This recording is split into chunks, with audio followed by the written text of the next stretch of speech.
Great job. Thank you. Welcome to Hannity. It is another major breaking news night tonight. In a moment, a live report from the border, our own Bill Melugin, where apprehensions now are peaking at over 10,000 per day, including individuals on the terror watch list. 1,000 more have evaded arrest. And as we speak, we have homeless veterans in this country. They are now being kicked out of hotel rooms just to accommodate those that are breaking our laws and our sovereignty and not respecting our borders. But Joe Biden, he seems to think it's all big, one laughing matter. Texas Congressman Chip Roy, he will join us with reaction straight ahead. And later, more from Judge Jeanine's interview with the attorney representing that Marine vet who was charged with manslaughter in the death of a violent homeless man on a New York City subway. But first tonight, House Judiciary Chairman Jim Jordan, Greg Jarrett, John Solomon, Sarah Carter, all the band's back together. The great one, Mark Levin, also will weigh in on tonight's top story, a story that was once near and dear to the hearts of every Trump hater in this country. Take a look. New fallout tonight in the Russia investigation. Russians.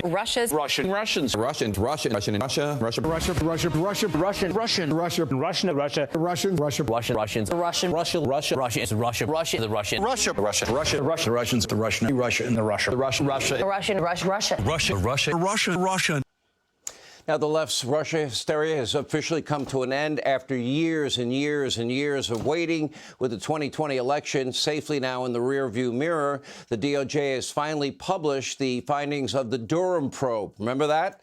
Now, long story short, every single thing that we reported to you on this program, we were correct. We've been vindicated time and again, especially today. Everything the media mob reported for almost 3 long years, day in and day out, nothing but lies and conspiracy theories. Adam Schiff was the congenital liar that we told you about. It only took the DOJ 7 years to get to the truth.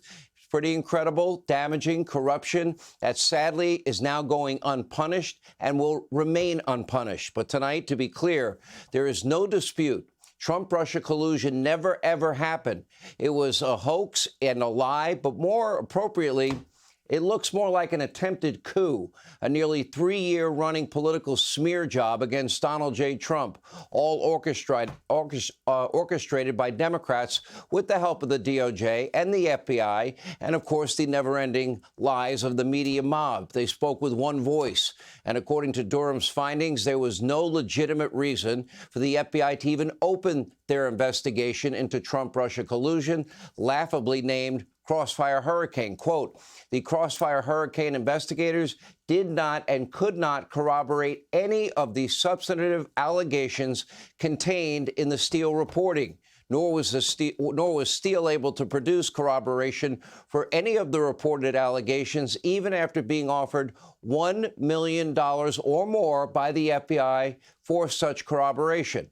Now, of course, Christopher Steele and his dirty dossier, that was all funded by Hillary Clinton and her campaign and the DNC that they controlled. It was the very basis of Crossfire Hurricane.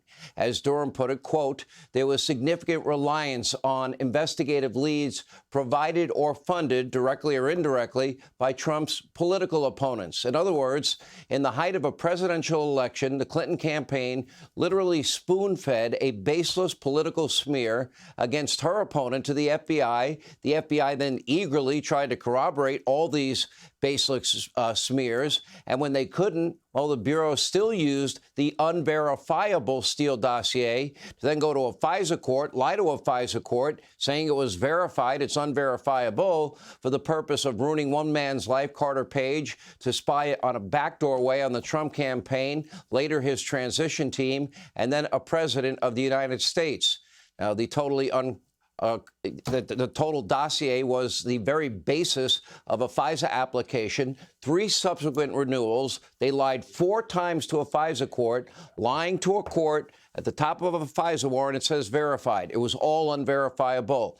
Even after swearing that evidence was true and verified, Durham found that the FBI, under Comey's tremendous leadership, even withheld exculpatory evidence from the FISA court. Quote, FBI personnel working on that same FISA application displayed at best a cavalier attitude towards accuracy and completeness. The report continues, quote, FBI personnel also repeatedly disregarded important requirements when they continue to seek renewals of that Pfizer surveillance, while acknowledging both then and in hindsight that they did not genuinely believe there was probable cause to believe that the target was knowingly engaged in clandestine intelligence activities on behalf of a foreign power or knowingly helping another person in such activities. Let's put it simply. The FBI knew it was BS. So did the Clinton campaign. So did Adam Schiff. So did Jim Comey. So did Peter Strzok and Company. So did Clapper. So did Brennan. And so did the entire media mob. Everyone went hook, line, and sinker. Everyone pushing the Russia collusion coup was lying to flip a presidential election. Well, for example, here's Hillary Clinton on October 31st, 2016, quote, computer scientists have apparently uncovered a covert serving linking the Trump organization to a Russia bank. That was a lie that Hillary just can't seem to quit. Take a look. I believe he knows he's an illegitimate president. I think it's also critical to understand that, as I've been telling candidates who have come to see me, you can run the best campaign, you can even become the nominee, and you can have the election stolen from you. Wow, what has happened to our country? Hillary Clinton is delusional, and she's not the only one. Congenital liar Adam Schiff said there was ample evidence of collusion. That was a lie. Remember Fang Fang's best friend, former lover, also championing the evidence of collusion, Eric Swalwell? He was lying. And we could go on and on and on. Here are some of the biggest political and deep state liars in their own words. You decide. You believe the president right now has been an agent of the Russians? Yes, I think there's more evidence than he is. Yes, and I think all the arrows point in that direction, and I haven't seen a single piece of evidence that he's not. I think he's afraid of the president of Russia. Why? Well, I think one can speculate as to why. That the Russians may have something on him personally that they could always roll out and make his life more difficult. This past weekend is illustrative of what a great case officer Vladimir Putin is. He knows how to handle an asset, and that's what he's doing with the president. The American people need to know whether the Russians still have something they can hold over the president's head, the president of the United States. So our work is far from done. I can certainly say with confidence that there is significant evidence of collusion between the campaign and Russia. Now, it wasn't just the deep state for years. If you turned on fake news CNN, MSDNC, it was all lies 24/7. Take a look. Based on our own reporting and word from numerous official sources, the dossier, in fact, is far from bogus. No major thing from the dossier has been conclusively disproven. We already know that the part about the coverage that they have on him with sex actions is supposed to be true. The intelligence community has corroborated, whoever paid for it, has corroborated a lot of the information that was in there to begin with.